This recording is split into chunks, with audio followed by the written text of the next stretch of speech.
Hi guys, welcome back. അപ്പോൾ ഇന്ന് ഞാൻ വന്നേക്കുന്നത് വേർട്ടിക്കൽ ഗാർഡൻ്റെ ഒരു വീഡിയോ ആയിട്ടാണ്. അതായത് നമ്മുടെ വീട്ടിൽ വേർട്ടിക്കൽ ഗാർഡൻ സെറ്റ് ചെയ്തപ്പോൾ ചെയ്തിട്ടുള്ള കാര്യങ്ങളെക്കുറിച്ചിട്ടൊക്കെ ഒരു ഡീറ്റെയിൽഡ് വീഡിയോ ആണിത്. നമ്മൾ എങ്ങനെയാണ് അതിൽ മെഷ് ഫിക്സ് ചെയ്തിട്ടുള്ളത്, പിന്നെ അതിൻ്റെ ഏത് ടൈപ്പ് കപ്സാണ് സെലക്ട് ചെയ്തിട്ടുള്ളത്, അതിൽ സെലക്ട് ചെയ്തേക്കുന്ന പ്ലാന്റ്സ് ഏതൊക്കെയാണ്, പോട്ടി മിക്സർ എന്തൊക്കെയാണ്, അങ്ങനത്തെ എല്ലാ കാര്യങ്ങളും ഇൻക്ലൂഡ് ചെയ്തിട്ടുള്ള ഒരു വീഡിയോ ആണിത്. അപ്പോൾ വേർട്ടിക്കൽ ഗാർഡൻ ചെയ്യാൻ ഉദ്ദേശിക്കുന്നവർക്കൊക്കെ വളരെ ഹെൽപ്ഫുൾ ആവും. മാത്രമല്ല കുറച്ചെങ്കിലും ഗാർഡനിങ് സ്പേസ് ഉള്ളവർ ഈ ഒരു വേർട്ടിക്കൽ ഗാർഡൻ ട്രൈ ചെയ്യേണ്ടതാണ്. പിന്നെ പ്ലാന്റ്സ് വെക്കാൻ സ്ഥലമില്ലാത്തവർക്കും ഒരുപാട് പ്ലാന്റ്സ് വെക്കാൻ പറ്റുന്ന ഒരു ഐഡിയ ആണ് ഈ വേർട്ടിക്കൽ ഗാർഡൻ. പിന്നെ ഇതിൻ്റെ ഒരു തീരെ ചീപ്പായിട്ട് ചെയ്യാൻ കഴിയുന്ന ഒരു മെത്തേഡിൻ്റെ വീഡിയോ ഞാൻ അപ്ലോഡ് ചെയ്തിട്ടുണ്ട്. അപ്പോൾ അതിൻ്റെ ലിങ്ക് ഡിസ്ക്രിപ്ഷനിൽ കൊടുത്തേക്കാം. അപ്പോൾ അതും കൂടി ഒന്ന് ചെക്ക് ചെയ്യുക. അപ്പോൾ നമുക്ക് വീഡിയോയിലോട്ട് കിടക്കാം. ഫസ്റ്റ് നമുക്ക് ഈ എൻ്റെ വീഡിയോസ് റെഗുലറായിട്ട് കാണുന്നവർക്കറിയാം, നമുക്ക് ആകെ കുറച്ച് സ്പേസാണ് മുറ്റത്തുള്ളത്. അപ്പോൾ ഈ ഒരു കാർ പോർച്ചിൻ്റെ ഉള്ളിലും പിന്നെ ചുറ്റാകെയുള്ള മതിലിലും ഇതുപോലത്തെ ഒരു മെഷ് വെച്ചിട്ട് ഫിക്സ് ചെയ്യാനുള്ളത് ചെയ്യുന്നത്. അപ്പോൾ അതായത് ഈ ഒരു 1 മീറ്റർ ഹൈറ്റിനുള്ള ഒരു എന്താ പറയുക മെഷാണിത്. അത് ഫിക്സ് ചെയ്തിട്ട് അതിലാണ് നമ്മൾ ഈ പോട്ട്സ് ഹാങ് ചെയ്യാനായിട്ട് ഉദ്ദേശിക്കുന്നത്. അപ്പോൾ ഫസ്റ്റ് ഇപ്പോൾ കാർ പോർച്ചിൻ്റെ ആ ഒരു ഉള്ളിലുള്ള ഏരിയ ആണ് ഇപ്പോൾ ഫിക്സ് ചെയ്തിട്ടുള്ളത്. അപ്പോൾ ഈ ഒരു ഗ്രില്ല് കാണുമ്പോൾ നിങ്ങൾക്ക് മനസ്സിലാവും അതിൻ്റെ നടുവ് പോർഷനിലുള്ള മിഡിൽ പോർഷനിലുള്ള കമ്പികൾ എന്ന് പറഞ്ഞാൽ വളരെ തിന്നായിട്ടുള്ളതാണ്. എന്നാൽ മാത്രമാണ് നമുക്ക് ഈ വെർട്ടിക്കൽ ഗാർഡൻ്റെ ഈ കപ്സ് അതിൽ ഹാങ് ചെയ്യാൻ പറ്റുക. കാര്യം അതിൻ്റെ ഈ ക്ലിപ്പിന് അധികം ഗ്യാപ്പില്ല, വളരെ ചെറിയ ഗ്യാപ്പേ ഉള്ളൂ. അപ്പോൾ വളരെ തിന്നായിട്ടുള്ള കമ്പിയിൽ മാത്രമേ നമുക്കത് ഹാങ് ചെയ്യാൻ കഴിയുള്ളൂ. അപ്പോൾ അങ്ങനത്തെ രീതിയിലാണ് നമ്മൾ മെഷ് അടിച്ചിട്ടുള്ളത്. പിന്നെ നമ്മൾ കപ്സ് എടുത്തിട്ടുള്ളതെന്ന് വെച്ചാൽ ഓൾമോസ്റ്റ് ഒരു 2000 കപ്സ് നമുക്ക് വേണ്ടി വന്നിട്ടുണ്ടായിരുന്നു, ഫുൾ ഈ ഒരു ഗ്രില്ലിലും കൂടി ഹാങ് ചെയ്യാൻ വേണ്ടിയിട്ട്. അപ്പം ഈ ഒരു സ്ക്വയർ ഷേപ്പിലുള്ള കപ്സാണ് എടുത്തിട്ടുള്ളത്. അപ്പം അതിൻ്റെ ഒരു സ്പെഷ്യാലിറ്റി എന്ന് പറഞ്ഞാൽ കുറച്ച് വലുതാണ്, നോർമൽ നമ്മൾ കാണുന്നതിനേക്കാളും കുറച്ച് വലുതാണ്. മാത്രമല്ല അതിൻ്റെ ബാക്കിലുള്ള ക്ലിപ്സ് കുറച്ചുകൂടി കട്ടിയുള്ളത് കൂടിയാണ്. അതാണ് ഈ ഒരു കപ്സിൻ്റെ പ്രത്യേകത. ഇതിൻ്റെ 3 കളറിലാണ് എടുത്തിട്ടുള്ളത്. ഒരു മെറൂൺ ഉണ്ട്, ഒരു ഗ്രേ ഉണ്ട്, പിന്നെ ഈ ബ്ലാക്കും. പിന്നെ പോട്ടിംഗ് മിക്സർ എടുത്തിട്ടുള്ളതെന്ന് വെച്ചാൽ നമ്മൾ നോർമലി എടുക്കുന്ന പോലെ തന്നെ നമ്മുടെ സാധാരണ മണ്ണ്, അതിൻ്റെ കൂടെ കോക്കോപീറ്റ്, പിന്നെ നമ്മുടെ ചാണകപ്പൊടി, ഇത് 3ഉം കൂടെ നമ്മൾ 1:1:1 ആ ഒരു റേഷ്യോയിലാണ് എടുത്ത് മിക്സ് ചെയ്തേക്കുന്നത്. പിന്നെ കപ്സ് എല്ലാം നിറച്ചു. പിന്നെ നമ്മുടെ വീട്ടിൽ ഈ ഒരു വെർട്ടിക്കൽ ഗാർഡൻ നമ്മൾ വെക്കാൻ ഉദ്ദേശിച്ചപ്പോൾ മുതൽ നമ്മൾ കുറേ മദർ പ്ലാന്റ്സ് ഇങ്ങനെ കളക്ട് ചെയ്ത് വെച്ചിട്ടുണ്ടായിരുന്നു.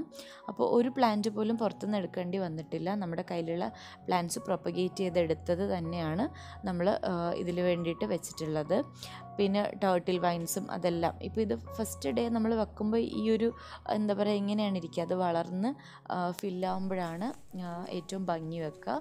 പിന്നെ നമ്മൾ മണി പ്ലാന്റൊക്കെ വെക്കുമ്പോൾ ഒരു മിനിമം ഇതുപോലെ കട്ട് ചെയ്ത് 2 or 3 റൂട്ട് അല്ലെങ്കിൽ ലീഫ് ഒരുമിച്ച് വെക്കാൻ നോക്കുക. അങ്ങനെ ആകുമ്പോഴാണ് ഈ കപ്പ് നിറയെ ബുഷിയായിട്ട് വളർന്നു വരിക. ഇതുപോലെ ഹോളിട്ടിട്ട് നമുക്ക് ഈ 2 or 3 ലീഫ് ഒരുമിച്ചിട്ട് വെച്ച് കൊടുക്കാം. ഇനി അത് കഴിഞ്ഞ ശേഷം നമുക്ക് ജസ്റ്റ് ഇതിലിങ്ങനെ ഹാങ് ചെയ്തിടേ വേണ്ടുള്ളൂ. പിന്നെ നമുക്ക് റെഗുലറായിട്ട് നനച്ച് കൊടുക്കുക. ഡ്രെയിനേജ് ഹോൾസുള്ള പോട്ട്സാണ് എടുത്തിട്ടുള്ളത്. അപ്പോൾ അങ്ങനത്തെ രീതിയിൽ നനയ്ക്കുക, അത്ര മാത്രമേ ഉള്ളൂ ചെയ്യാൻ വേണ്ടിയിട്ട്. ബാക്കി കാര്യങ്ങളൊക്കെ നമ്മൾ നോർമൽ പ്ലാന്റ്സ് നോക്കുന്ന പോലെ തന്നെയാണ്. അപ്പോൾ അതിലേക്ക് വേണ്ടിയിട്ട് ഞങ്ങൾ എടുത്തിട്ടുള്ള പ്ലാന്റ്സ് കുറച്ച് കാണിക്കാം. ഇത് ഡിസംബർ പ്ലാന്റ് എന്നൊക്കെ പറയുന്നൊരു പ്ലാന്റാണ്. ഇതിൻ്റെ കളർ ഇടയ്ക്കിടയ്ക്ക് ചേഞ്ച് ചെയ്യും.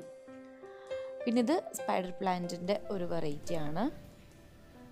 പിന്നെ ഇത് നമ്മുടെ വാണ്ടറിങ് ജൂ. പിന്നെ മണി പ്ലാന്റ് പൊത്തോസിൻ്റെ 2 വെറൈറ്റീസും എടുത്തിട്ടുണ്ട്. പിന്നെ ഇത് വളരെ ബുഷിയായിട്ട് വളരുന്നൊരു ടൈപ്പ് പ്ലാന്റ് ആണ്. ആക്ച്വലി ഇതിൻ്റെ പേര് എനിക്കറിയില്ല. പിന്നെ ഇത് നമ്മുടെ ബോർഡർ ഗ്രാസ് ആണ്, ഹെമിഗ്രാഫിസ്. പിന്നെ ഇത് ഡാഫ് പർപ്പിൾ എന്ന് പറയുന്ന ഒരു ബുഷി പ്ലാന്റ് ആണ്. പിന്നെ നമ്മുടെ 10 മണി ഈ പൂക്കളുള്ളത്, ഫ്ലവേഴ്സ് അങ്ങനത്തെ പ്ലാന്റ്സ് ഇഷ്ടമുള്ളവർക്ക് നല്ലൊരു ഓപ്ഷനാണിത്. പിന്നെ എനിക്ക് ഏറ്റവും ഫേവറേറ്റ് ആയിട്ടുള്ളത് ഈ ഒരു എന്താ പറയുക ടേർട്ടിൽ വൈൻ തന്നെയാണ്. അത് ഹാങ്ങിങ് ആയിട്ട് വളരുമ്പോഴാണ് ഏറ്റവും ഭംഗിയാവുക. അപ്പോൾ ഇത് നമ്മുടെ കാർ പോർച്ചിൻ്റെ ഉള്ളിലുള്ള ഒരു ഏരിയ ആണ്. അപ്പോൾ ഇവിടെ കൂടുതലും മണി പ്ലാന്റും ടേർട്ടിൽ വൈനുമാണ് അധികവും വെച്ചിട്ടുള്ളത്. ഒരു ലെയർ മാത്രമാണ് ഈ വാണ്ടറിങ് ജൂ വെച്ചിട്ടുള്ളത്. കാര്യം ഈ ഒരു സൈഡിൽ അധികം ഒരുപാട് വെയിൽ കിട്ടില്ല. അപ്പോൾ അവിടെ മണി പ്ലാന്റൊക്കെ വളരെ ലക്ഷ്യമായിട്ട് അവിടെ വളർന്നോളും.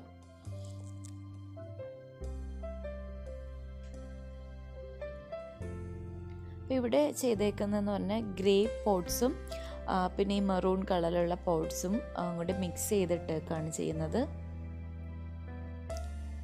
അപ്പോൾ ആ ഒരു പോട്ട്സിൻ്റെ കളറിൻ്റെയും കൂടെ ആ ഒരു ഭംഗി നന്നായിട്ട് റിഫ്ലക്റ്റ് ചെയ്യുന്നുണ്ട്. അപ്പോൾ ഇവിടെ വെയിൽ കുറവുള്ളത് കൊണ്ട് തന്നെ 2 ദിവസം കൂടുമ്പം നനച്ചാൽ മതിയാവും. പിന്നെ ഇവിടെ ചെയ്തേക്കുന്നതെന്ന് പറഞ്ഞാൽ ഒരു ലെയർ ഫുൾ വാണ്ടറിങ് ജൂ, പിന്നെ 3 ലെയറിൽ നമ്മുടെ ബോർഡർ ഗ്രാസ്, പിന്നെ ടേർട്ടിൽ വൈൻ, അങ്ങനെയാണ്. പിന്നെ ഒരു സൈഡിൽ നമ്മൾ 10 മണി പൂവാണ് വെച്ചിട്ടുള്ളത്. കാരണം അവിടെ അത്യാവശ്യം നല്ല വെയിലുണ്ട്. അപ്പോൾ അവിടെ വെക്കുമ്പോഴാണ് 10 മണി നന്നായിട്ട് പൂക്കുക. അപ്പോൾ ആ സൈഡിൽ 10 മണിയാണ് വെച്ചിട്ടുള്ളത്. അപ്പോൾ ഇനി വെർട്ടിക്കൽ ഗാർഡൻ കണ്ടു നോക്കൂ. എല്ലാവർക്കും വീഡിയോ ഇഷ്ടമായെന്ന് വിചാരിക്കുന്നു.